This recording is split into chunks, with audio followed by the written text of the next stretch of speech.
جو لوگ تم میں سے اپنی عورتوں کو ماں کہہ دیتے ہیں وہ ان کی مائیں نہیں ہو جاتی، ان کی مائیں تو وہی ہیں جن کے بطن سے وہ پیدا ہوئے، بے شک وہ نامعقول اور جھوٹی بات کہتے ہیں، اور اللہ بڑا معاف کرنے والا ہے، بخشنے والا ہے۔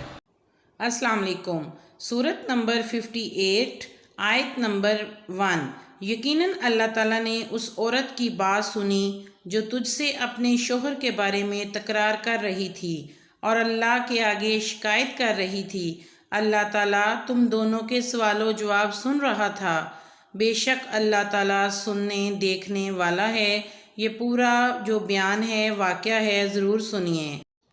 اس آیت کا شان نزول یہ ہے کہ حضرت خولہ رضی اللہ تعالیٰ عنہا ایک خاتون تھیں جو حضرت اوس بن صامت رضی اللہ تعالیٰ عنہ کے نکاح میں تھیں، جو بوڑھے ہو چکے تھے، اور ایک مرتبہ انہوں نے اپنی اہلیہ کو یہ کہہ دیا کہ تم میرے لیے میری ماں کی پشت کی طرح ہو۔ اب اس زمانے میں ایسا کہہ دینا کس چیز کا باعث تھا، اس کو جاننے کے لیے پوری ویڈیو ضرور دیکھیں۔ یعنی میں نے تم کو اپنے اوپر ماں کی پشت کی طرح حرام کر لیا ہے۔ جب کوئی شخص اپنی بیوی سے یہ جملہ کہہ دے تو اسی کو زہار کہتے ہیں۔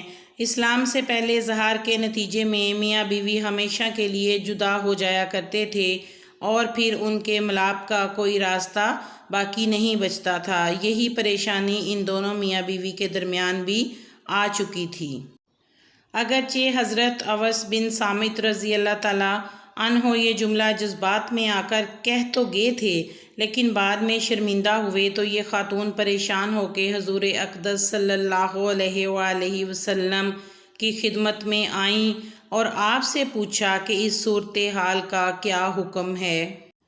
آپ صلی اللہ علیہ وآلہ وسلم نے فرمایا کہ اس سلسلے میں ابھی میرے پاس کوئی حکم نہیں آیا، اور یہ شبہ ظاہر فرمایا کہ شاید تم اپنے شوہر کے لیے حرام ہو چکی ہو۔ اس بات پر خاتون نے بار بار حضرت صلی اللہ علیہ وآلہ وسلم سے یہ کہا کہ میرے شوہر نے مجھ سے طلاق کا کوئی لفظ تو نہیں کہا۔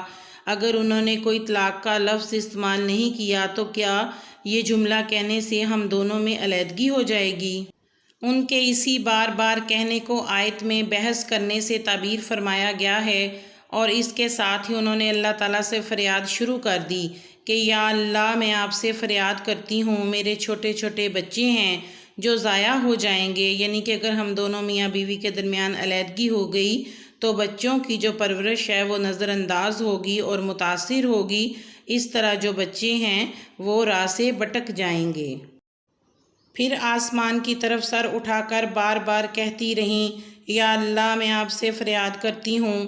ابھی وہ یہ فریاد کر ہی رہی تھیں کہ یہ آیات نازل ہو گئیں جن میں زہار کا حکم اور اس سے رجوع کرنے کا طریقہ بتلایا گیا۔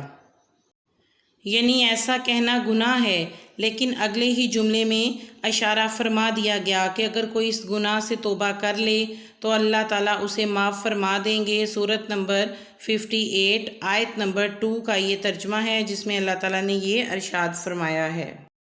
یہاں سے زہار کا حکم بیان فرمایا جا رہا ہے، اور وہ یہ کہ زہار کے بعد میاں بیوی کے لیے اپنے مخصوص تعلقات یعنی جماع، بوس و کنار وغیرہ جائز نہیں رہتے۔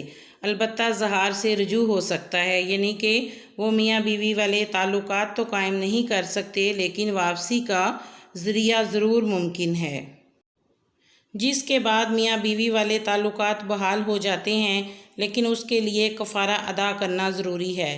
ان آیتوں میں کفارہ یہ بیان فرمایا گیا ہے کہ اگر کسی کے پاس ایک غلام کو آزاد کروانا ممکن ہو تو وہ ایک غلام کو آزاد ضرور کروائے، یعنی کہ وہ پھر اس چیز کا کفارہ ادا ہو جائے گا۔ تو اس کے ذمہ ہے کہ وہ غلام آزاد کرنے کی صورت میں کفارہ ادا کرے، لیکن اگر کسی کو غلام کی قدرت نہ ہو، جیسے کہ آج کل غلاموں کا وجود ہی نہیں ہے، تو اس کو کیا کرنا پڑے گا؟ اس کو 2 مہینے کے متواتر لگاتار روزے رکھنے ہوں گے، اور اگر کوئی شخص بڑھاپے یا بیماری وغیرہ کی وجہ سے روزے بھی نہ رکھ سکے تو وہ 60 مسکینوں کو 2 وقت پیٹ بھر کر کھانا کھلا دے، تو اس سے بھی کفارہ ادا ہو جاتا ہے۔ کفارہ ادا کرنے کے بعد میاں بیوی ایک دوسرے کے لیے حلال ہو جاتے ہیں۔ امید ہے کہ آپ کو یہ اسلامک انفارمیشن کی جو ویڈیو ہے اچھی لگی ہوگی، ویڈیو کو لائک اینڈ شیئر کریں، چینل کو سبسکرائب کریں، مجھے سپورٹ کریں۔ مجھے آپ سے تعاون کی بھرپور امید ہے۔ اپنا خیال رکھیں۔ اللہ حافظ۔